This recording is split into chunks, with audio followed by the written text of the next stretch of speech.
Harry Khan, and although we haven't got the full list of everybody that to confirm for tonight's stream, we have enough on. I want to basically introduce and say hello to a regular on the show, John Cooper, also known as Cooperman 257. John, hello. how are you doing?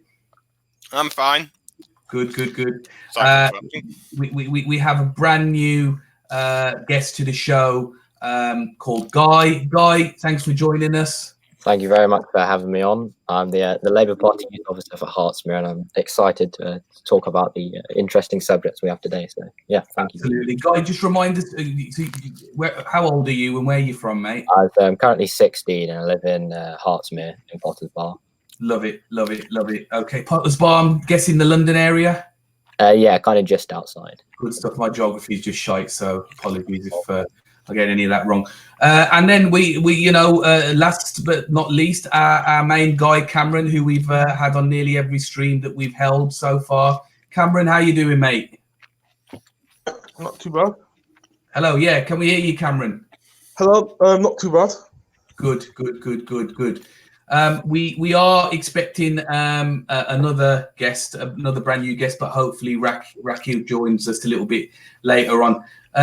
Guys, just want to remind everybody, all of our guests, it seems like we've got quite a few on tonight. Thank you for joining us. This is the long-awaited Youth Views live stream where basically we discuss what the real intentions of the Liberal Democrats are and really just try and speculate what they're trying to achieve out of the current political situation, the current political climate, really. And that's why we've basically opened this up and we brought on a number of people who are interested in this subject matter. And we'll try and do our best to inform you with sort of evidence and opinion as well, because this is an opinion-based channel, opinion-based show, where we'll try and understand. Let me just give everybody a little bit of a brief update in terms of what is going on at the moment. We're in really, really unique political times where we have a government that it's in its overriding minority. We have Boris Johnson, who I would describe is leading a right-wing, an ultra-right-wing government at the moment. He is basically trying to steamroll everything, and he's trying to push through. He's even lied to the Queen in order to prorogue Parliament. That was overturned. What a humiliating feat that was for the government. But they soldier through because they have the right-wing Tory media on their side, and somehow they manage to soldier through and get all of that. But what are Boris's intentions? There are many that would speculate at this moment in time that the Conservative government, with the removal of the whip of a number of 20-odd MPs, is almost, they would call this purifying the party to turn it into a version of the Brexit party. And Boris Johnson is trying to deliver, many would speculate, a no-deal Brexit at basically any lengths. Now, what does that do for us as a country? Again, this is a speculation, but there's the government's own documentation and evidence is suggesting that that would cause mass havoc in terms of the flow of goods and medicines and all of the things that, fuel and all the things that we depend on for day-to-day living. However, there are also speculators that talk about this no deal potentially profiting a number of financial speculators who are actually betting upon the pound shorting, which would be seen to make them billions. Now, we have then the opposition parties who, to be fair, some weeks ago were working quite closely in tandem with each other. We have the Liberal Democrats Party that are standing on a really, really drastic manifest. Well, I couldn't even call it a manifest. It's a single policy issue of basically finishing Brexit and forgetting that it ever existed, and going out with a major policy, if there were a general election anytime soon, of revoking Article 50. Although when they're pushed a little bit on that, we hear them say, well, actually, we want a second referendum. We have the Labour Party that's kind of somewhere in between this sort of hard Brexit concept and this kind of extreme Remain position, where they're actually basically saying that actually we will offer the public, if we win a general election, an opportunity to have a second referendum, which many would call the middle ground, a second referendum where Remain would be on the ballot, and some form of negotiated Brexit deal from the Labour Party. Now, that they haven't necessarily decided which way they will campaign on that, but obviously these are things that we can talk about later.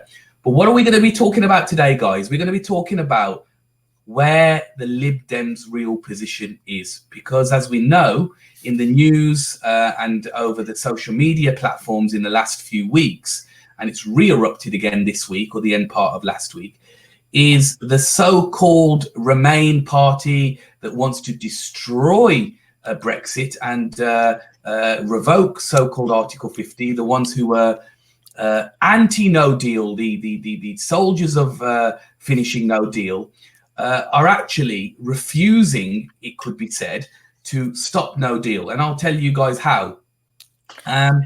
If the opposition parties were to unite in calling a vote of non-confidence in the current government and bring the government down, the Queen would ask the opposition, the leader of the opposition, to form what is known as a unity government. Now, the dispute that is going on at the moment, and you know, those who are viewing, those who are aware of what is going on at the moment, will remember and understand that actually Jeremy Corbyn, because of mostly the policies that he wants to bring in moving forward, if they were to win a general election, is a very disliked figure. Well, that's certainly one particular reason, and we'll be discussing later other reasons. And so the leader, the newly elected leader of the Liberal Democrats Party, has repeatedly said that we want to stop Brexit, but we will not support any unity. We will not vote for any unity government that places Jeremy Corbyn as a temporary prime minister. Jeremy has said that he will only wish to come in to basically hold the reins of the government temporarily, get an extension of Article 50, and then basically call a general election, which many would say, certainly many of his supporters would say, is very statesmanlike. However, the Lib Dems are not falling for this. And John Cooper, I want to bring you in at this stage now. What's really going on for the Liberal Democrats? Why won't they support this unity government headed by Mr. Corbyn?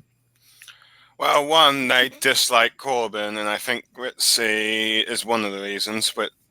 And I think another is that they don't want to go to their probably voter base. That's probably, some of them are probably former conservatives. Saying that, oh, you're backing like the left-wing socialists, so there's that. They don't want to lose that anti-Corbyn vote. I think another reason is, and if Corbyn becomes PM, they don't really want to give him that sort of kind of special privilege or sort of attention you kind of get when you're like a prime minister, I suppose. But John, they're sitting on this ticket of Remain, though, right? So, I mean, can they please all parties? Is what I'm asking. Let's see. Not really sure, to be honest. The SNP would. All the other third parties are probably willing to work with the Lib Dems, particularly when it comes to stopping Brexit. Outside of that, not really much, I think. I mean, the SNP don't really like the Lib Dems. They're yellow Tories up there in Scotland. I know. I've talked to it. Heck, when I talked to my dad about Joe Swinson, he mentioned how a conservative, Scottish MP or Scottish Parliament MP, an MSP. Yes, how she was more of a Scottish Conservative than a Liberal Democrat. Guy, bringing you in now. What do we know about the history of the Liberal Democrats in terms of what they did in the coalition government? Know anything about that? Well, yeah, it's actually quite shocking looking back, considering at the moment Joe Swinson's painting the Lib Dems as some sort of progressive force that's going to act on behalf of Remainers and on behalf of people who are struggling in society. But if we look back to 2010, when the Lib Dems betrayed voters and propped up the Tories, we can see quite clearly that the likes of Joe Swinton and Ed Davey had prominent ministerial roles and secretarial roles, and actually they were the architects of austerity. And many can argue that kind of the situation that austerity put us in meant that more people were inclined to vote Leave because they were angry at the situation of our country. So the Lib Dems have created this toxic atmosphere. So some examples of stuff they did in the coalition, for example, Davey and Swinton actually voted with the Tory whip more than Michael Gove and Jeremy Hunt did. This is shocking. Shocking. A lot about their allegiances. It is indeed shocking. They also worked to enable 30 billion in austerity cuts across that 5-year period, which for me is absolutely disgusting. Also, 27 Lib Dems in that time, including Joe Swinton, voted to triple tuition fees when they had promised on a manifesto pledge that they would scrap them. They voted to introduce the bedroom tax, to scrap EMA, to cut disability benefits. Oh, they brought a lot of the young vote in there, didn't they? Yeah, I mean, they kind of this concept. This was a very radical. This was a very radical part of their manifesto that they would abolish tuition fees, and I think that's where a lot of young people went towards them. But what happened in government then, there, Guy? Well, it was similar to kind of what Corbyn did in 2017 with the youth vote. It's kind of similar to what the Lib Dems were able to do in 2010 on this progressive manifesto. We've got just austerity policy after austerity policy. And one of the most shocking things, as well as the tuition fees, is their continuous support for cuts to youth service budgets, which have kind of caused a deterioration of the activities that young people are allowed to do in the local areas, leading to increases in crime and mental health issues. And also, if we look at their record on the environment in the coalition, Joe Swinton voted against a ban on fracking. And now the Lib Dems stand as if they're a progressive environmental policy. So if we actually look at their history, as you say, it's all a facade. They're not progressive at all. And they are the cause of the suffering in our society at the moment, along with the Corbyn. I tell you, I couldn't put it better myself. Guy, you excellently put, really. Cameron, you're a young person. Certainly the young people, as Guy has just pointed out, many people who flocked towards voting towards the Lib Dems in the general election of was it 2010? Was it Guy? 2010 general election. It was, flocked towards the Lib Dems. Many young people are Remainers today. Cameron, should they trust the Lib Dems now? Not really, but I noticed you talk about young people support the Democrats. That wasn't entirely true. It was students that went to the Dems, not even in 2010. But many students are young people, aren't they, Cameron? Yeah. Yeah. I was mentioning that. The issue is that look at the coalition government. How many policies were aimed at young people? How many tax cuts for young people? All the first thing the coalition government did is take away free swim passes for anyone under the age of 16. I remember having one of them, and I remember the government getting rid of them. Another thing that the box funding, well, the actually cut funding for poor people who are under the age of 24 to get back into work. They cut the funding. I don't think young people trust them at all. If you look at what the policies, they're not really geared towards young people. Care would never lead them policy that will help young people. Well, I wonder what are their policies? Does anybody know? John, any idea what other policies they have? Not really. Except maybe have PR, except something like that. Since, you know, they are third party, PR would be good for them. Yeah. I guess the major problem is, though, guys, is that the major issue of the day is Brexit, isn't it? And I think where the leadership of the Labour Party has probably tried to become too honest in respecting a very, very divided party stroke voter base. You've got your Tories who are basically running towards a one-side hard, extreme crash out Brexit, leaving the European Union. you have the Labour Party, who's kind of tried to take out that appease both sides centre ground kind of area on Brexit. And I think then it's fair to say, isn't it, guys, that your Lib Dems have seen a gap in the market. You would, if this was a business, you'd say, well, actually, that's the gap in the market. We have a very divided country, 48-52 Brexit referendum results in terms of voting. What we'll do is we'll try and go to appease the extreme. Do they need any more policies, John? I'm asking.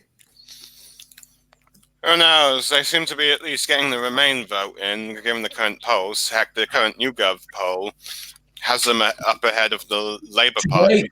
Today, you're absolutely right. I'll tell you what, the Lib Dems are getting very excited today, aren't they? Because for the first time, or certainly the first time in the last few weeks, I can't remember them ever being above Labour.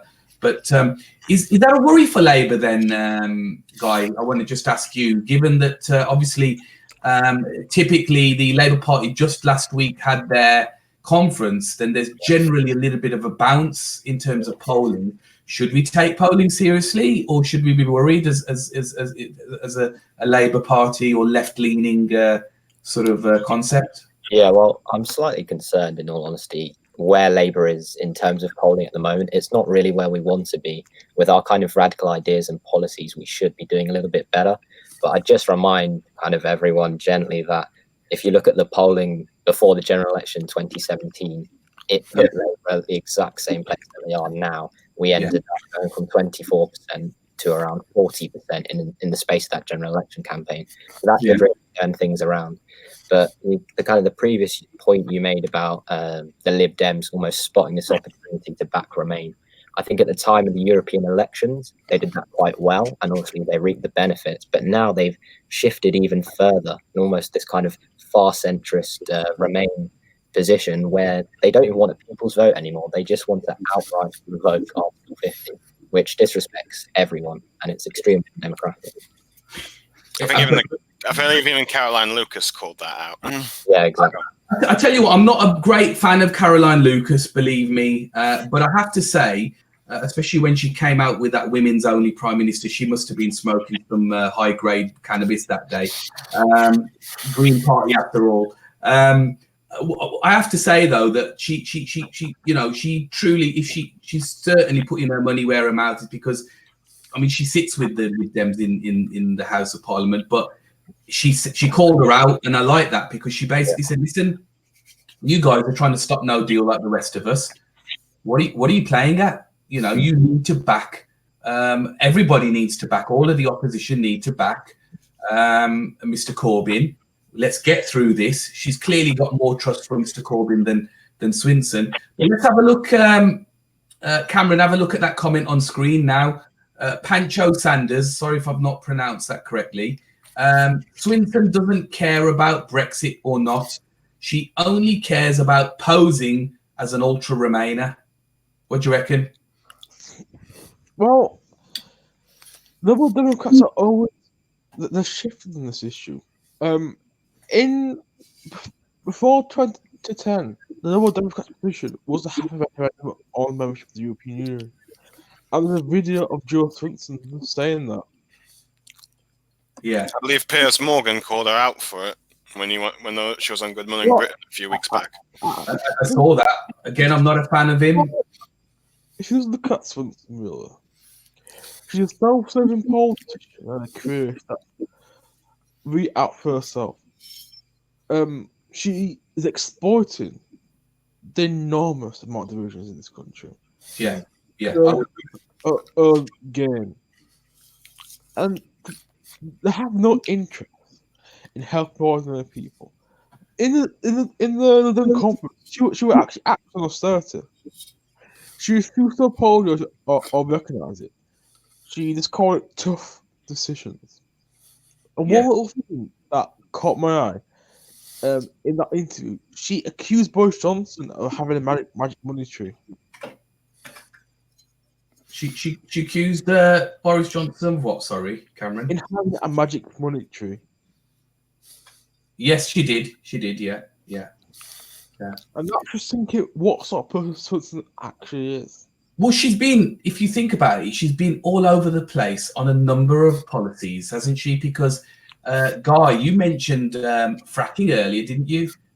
Yeah, well, at the moment, it's the Lib Dem kind of environmental policy to put a ban on fracking. But if we just cast our mind back to that coalition between the Tories and the Lib Dems, Jo Swinson and many of her colleagues, I think all of them, voted against a ban on fracking when it was brought in by the opposition. So in terms of their integrity on this issue, the same as their integrity on the issue of Brexit is practically non-existent, to be honest. So in many ways, you could say that any Labour MP that voted for the ban on fracking would be more trustworthy than Swinson to lead the country.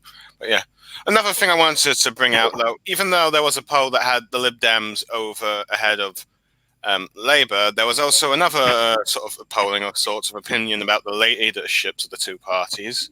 Yeah. Let's see, and while Boris is still the highest approval, it did somehow ended up winding up having Corbyn more popular than Swinson for that one, which is a bit weird, given how his popularity is an all-time low. It's a good point. It's a good point, John. You're absolutely right. And again, we talk about the seriousness. How serious do we take polling and whatnot?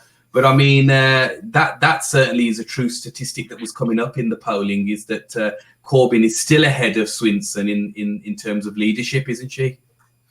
It depends on the poll. There are some leadership pollings that have Swinson ahead, though there was a recent one that had. Let's see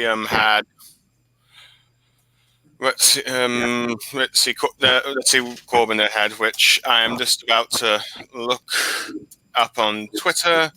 I'll be there. Hold on. I'm just going to share my screen. Yeah. Let's see. Hold on. I'm just taking a look. Huh? Not working. No. It's just that's just something else. That's just an experiment Britain and Lex have done. Let's see. All right. Let's see. Here is the polling that has.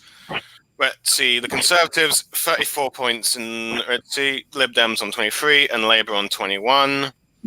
So the polling that shows the Lib Dems. Let's see ahead.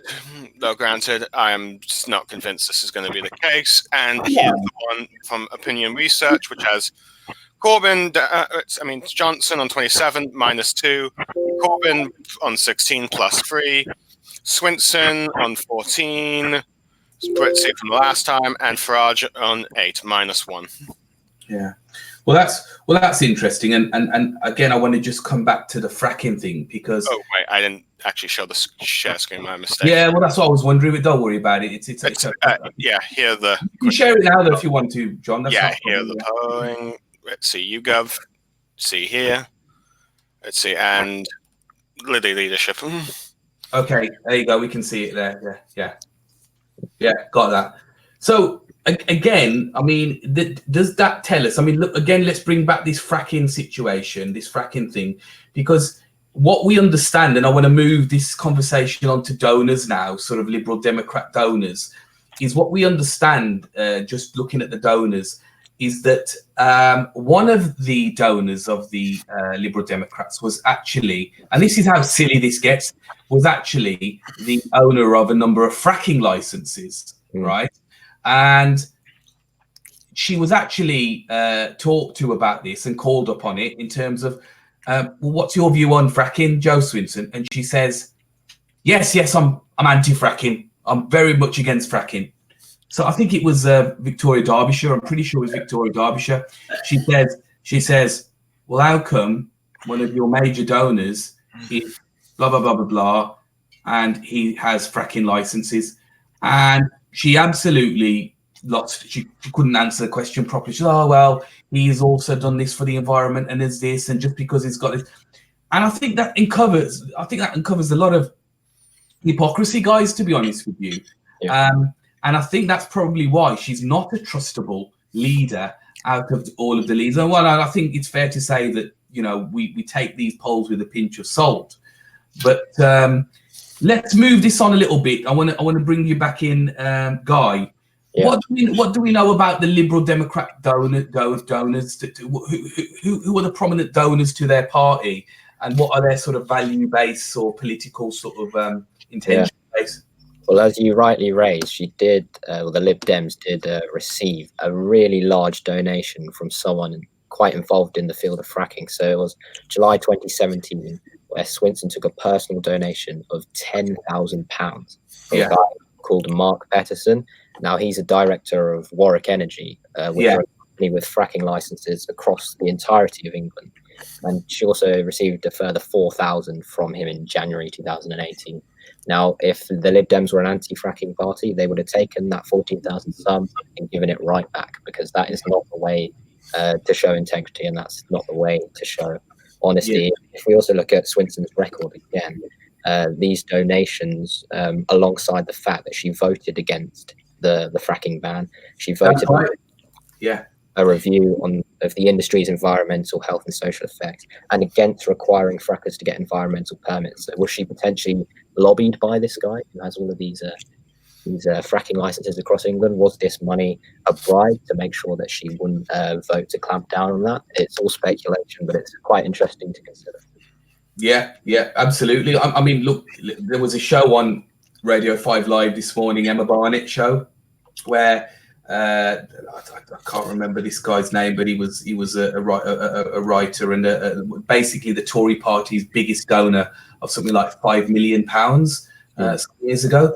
And the discussion was, should donors have a major influence on the party and the direction it goes? And he said, of course they should. If we were giving you this much money, then of course we need to have influence. Otherwise, why would they donate that money? Why would they give that money? You provide money for something. So very, very good. What about anything else, Guy, on any of their other donors? What do we know about other donors? Yeah, there's another questionable one. Shortly after Jo Swinson had called for the Scottish and UK parliaments to stop investing in fossil fuels, which is very damaging and obviously non-renewable, something was released that was quite controversial. So apparently, since October 2018, Jo Swinson had received £40,000 from someone called Liz Desmond. Desmond is the chief investment officer for a company called Mondrian Investment Partners. And Mondrian's business is to invest in other companies. One of the companies they invest in, called Gazprom, is a natural gas and oil company. And now natural gas is, is a fossil fuel emitting carbon dioxide on burning, and is a massive cause of climate change and global warming. So she comes out, says one thing, then it accepts a donation from a company that's extremely involved in these damaging fossil fuels she claims to call out. So again, we've got Jo Swinson with a complete lack of integrity in two cases with donors. John, just before you carry on, Guy, who is buying this shit? Unfortunately, let's see, people aren't really focusing on this quote shit, because everyone is focusing on the referendum.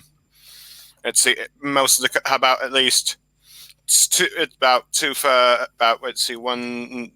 half the country have become single issue voters based on whether or not you'll remain or leave. Yeah. So the idea is to basically cloud all of these back issues in the back of people's minds and say, but don't worry, we will get Brexit cancelled for you. Okay, it doesn't matter. And then how many fracking licenses this person has, or blah blah blah.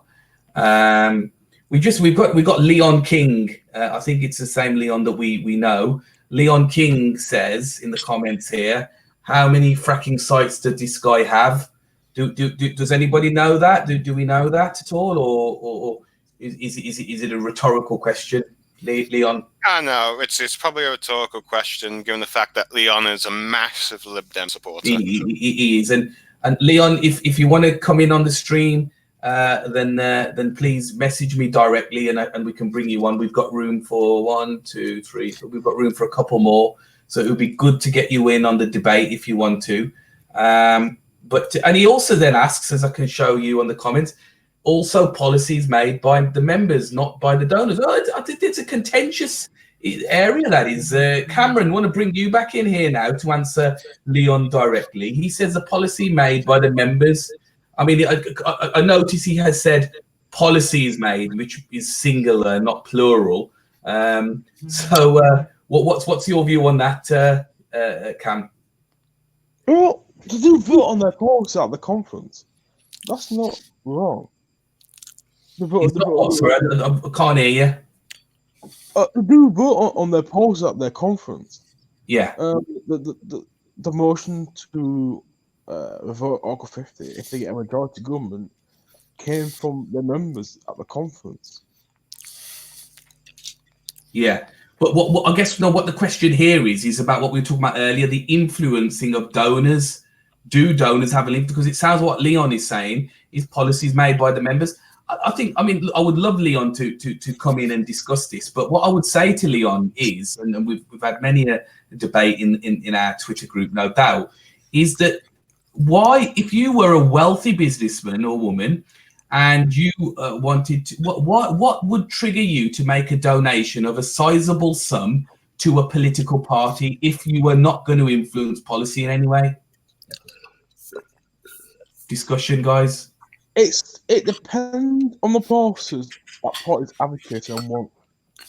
Now, in the case of the Liberal Democrat, if you're a wealthy business that trades a lot in Europe, and you don't like Jeremy Corbyn, you are right wing, a lot of conservative centre-right MPs have joined the party. Yeah.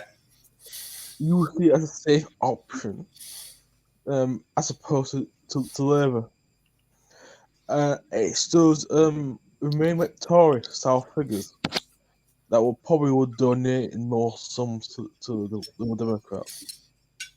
Yeah, but look, the question I guess I'm asking here, guys, is let's just say, for example, we had a very, very wealthy business person who was a really, really arch extreme Brexiteer, wanting to leave with no deal.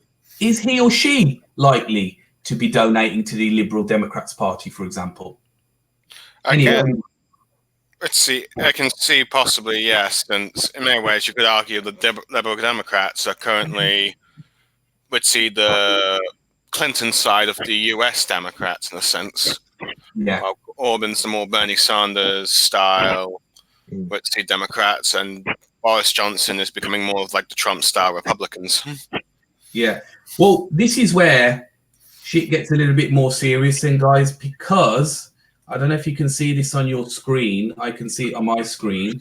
Can everybody see that? Yeah. Yeah. Did everybody hear about this yesterday? Yeah. Oh, yes.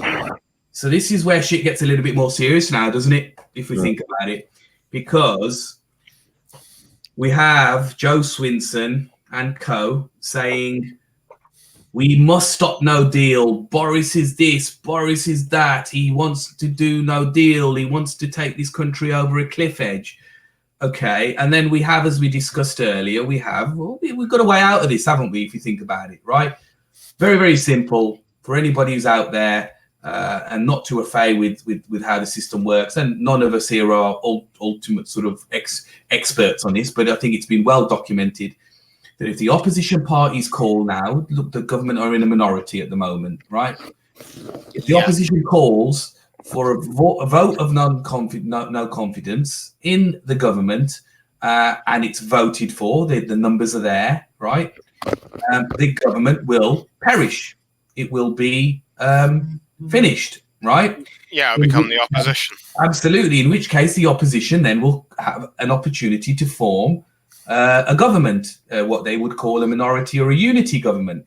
And that government would then have the opportunity to use their weight in order to bring some policy in, etc., etc. But generally what happens is it's a way to find a way through an impasse. And we have a big situation at the moment, which is this Brexit blockade.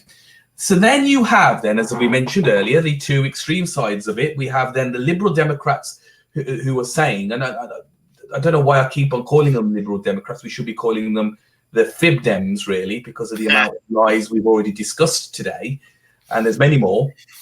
A Scottish Liberal Democrat MP was asked, and I wish I could figure out how to play the video on this. I'm sure there must be a way.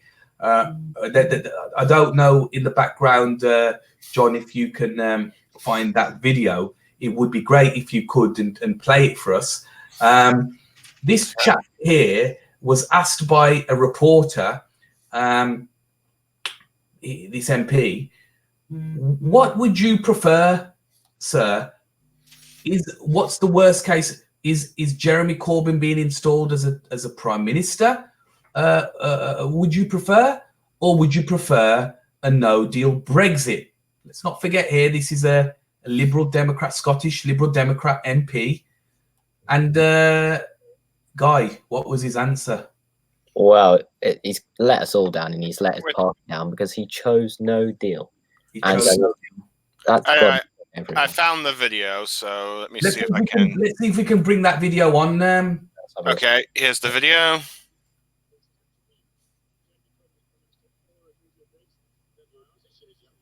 Can you hear it by any chance? I can hear it lightly, but I think the viewers will hear it. Can the viewers hear it in the comments? If somebody could comment. If not, it's pretty easy to make out.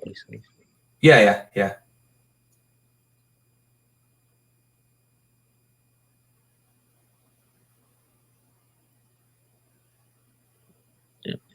Yeah. No deal every time. No deal every time. And I think he came out on Twitter later with his usual what we're used to hearing. Oh no, they said they couldn't hear it. Apologies for that, guys. If we couldn't hear it, we will work out a way of trying to sort of stream the sound on that. But in a nutshell, what this Scottish Liberal Democrat MP said was, when he was given the option as a question, what would you prefer? Jeremy Corbyn being installed as a Liberal Democrat. Sorry, Leon, I thought we had played the full clip. It's just that the sound's not working, but we will try and get it back on as soon as possible. What would you prefer as an option? Jeremy Corbyn, temporary prime minister, or would you prefer a no deal Brexit? And as Guy rightly just pointed out, he said no deal every time. By the way, you Fuse, I found the tweet that he tried to respond, tried to clear up his position. Do you want to... Yeah, let's show that there. Yeah. I was quite clear that I oppose no deal and oppose putting Corbyn number 10. Labour deliberately misquoting me. Well, not really, because actually it's there for the world to see, isn't it? You know. So again, let's just bring this back in now. Are the Fibs the party of Remain? Let's see, they claim to be, but honestly, the only thing they seem to not want is to have, the only thing they won't seem to do is, let's see, have Corbyn as temporary PM, which, let's see, the SNP are fine with, the Greens are fine with. I think Plaid Cymru, I'm not entirely sure. Let's see, granted, the only ones that really are not, let's see, even some few former Tory MPs, let's see, I think would be fine with it. Let's see, though, granted, the only difference is those are the Lib Dems and former Labour MPs are like, no, let's see, no deal over Corbyn. Yeah, well, and I guess this is what the problem here is, guys, is that, and look, if you're a Labour Party supporter or member, we're no stranger to MPs contradicting each other. But what that clip does show you, and you know, we take it with a pinch of salt as well, what that clip does show you is that there's not a definitive sort of policy on this. Many would argue that the hate for Corbyn or the disliking for Corbyn is far greater than the main stage flagship policy of the Liberal Democrats, and that is a Remain position. So you have Jeremy Corbyn basically offering you that Remain position, guys, right? If he's offering you, and don't forget, guys, Jeremy Corbyn wasn't in favor of a second referendum from the beginning. He has had to shift his position as well. Yeah. He's offering you a second referendum, right? and you are still not accepting. So to me, what that feels like to me is this is an establishment stitch-up where actually the Fib Dems would probably prefer a no deal than installing Jeremy Corbyn in as Prime Minister for just a few months. Granted, what's more shocking is since it's a Scottish MP, it is really damaging because, well, Scotland overwhelmingly voted to remain in the EU, and having an MP that says no deal over caretaker Corbyn thing, you're literally doing you're literally allowing probably the one thing that will give way for the rise of Scottish independence and possibly them breaking out of the Union because at the moment they seem to love the EU more than the Union. Yeah. Good point. Cam, question for you, my friend.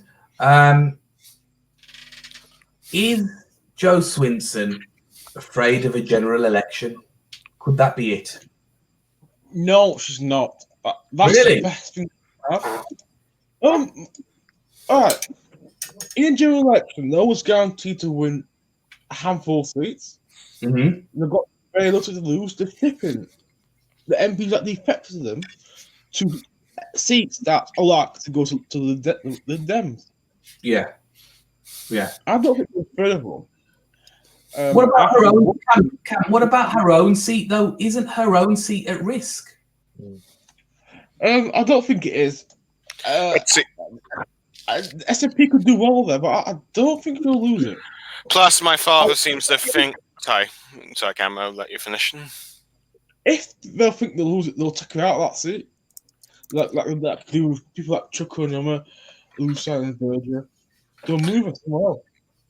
Yeah, my dad also thinks they're going to move her to an English seat. Well, that's what then. Yeah.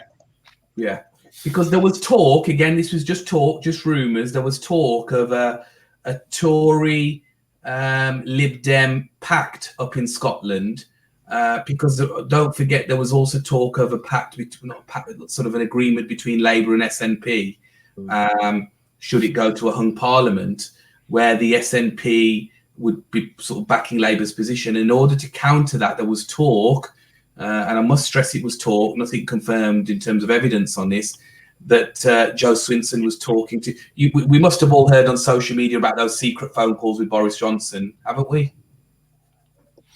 Let's see. I'm not really sure if it's Johnson that she's working with, though I do know that she's willing to work with a pack with like former Tory MPs that are going to stand in an election and stuff. Yeah. At least. So I'm not sure she really would work with Boris Johnson. Maybe if there was a sort of no, maybe if like Brexit was all sorted with afterwards, she might. Yeah. But who knows? Well, and Guy, I want to bring you back in at this stage now, because I want to talk a little bit about the identity of the parliamentary party. There are many out there that would say the Lib Dem doors are open to absolutely everybody and anybody who wants to join them. Would you agree with that? Well, it seems to me we've had Tories crossing the floor going to Lib Dems. We've had Labour MPs quitting and going to the Lib Dems. I think via two or three other parties, by the way. Yeah, kind of from all over the place, quitting, joining independent groups, joining the Lib Dems. But through one means or another, they're picking up people from all sides, and especially voters as well. But I think the Lib Dems need to sit back for a second and reflect on their liberal values, because they're accepting people who do not have liberal values. So one of the Tory MPs, I think it was Philip Lee, who crossed the floor, Lib Dems, has been very openly homophobic and anti-LGBT. I believe too that people that the Lib Dems want in their party. Certainly not someone I'd want coming anywhere near the Lib Dems, I remember. I believe at least 2 LGBT councillors have left the party or something over, the decision to add Philip Leave. Well, there was an outrage from the Lib Dems LGBT body as well to actually accept him. So, yes, the Lib Dems are picking up a couple of MPs here and there, but it's damaging them more than it's helping them. And also, Guy, we couldn't hold a stream like this talking about the Lib Dems without mentioning our really, really good and close friend, Mr. Chukaramuna, could we? Well, Mr. Five Parties, Mr. Loyal.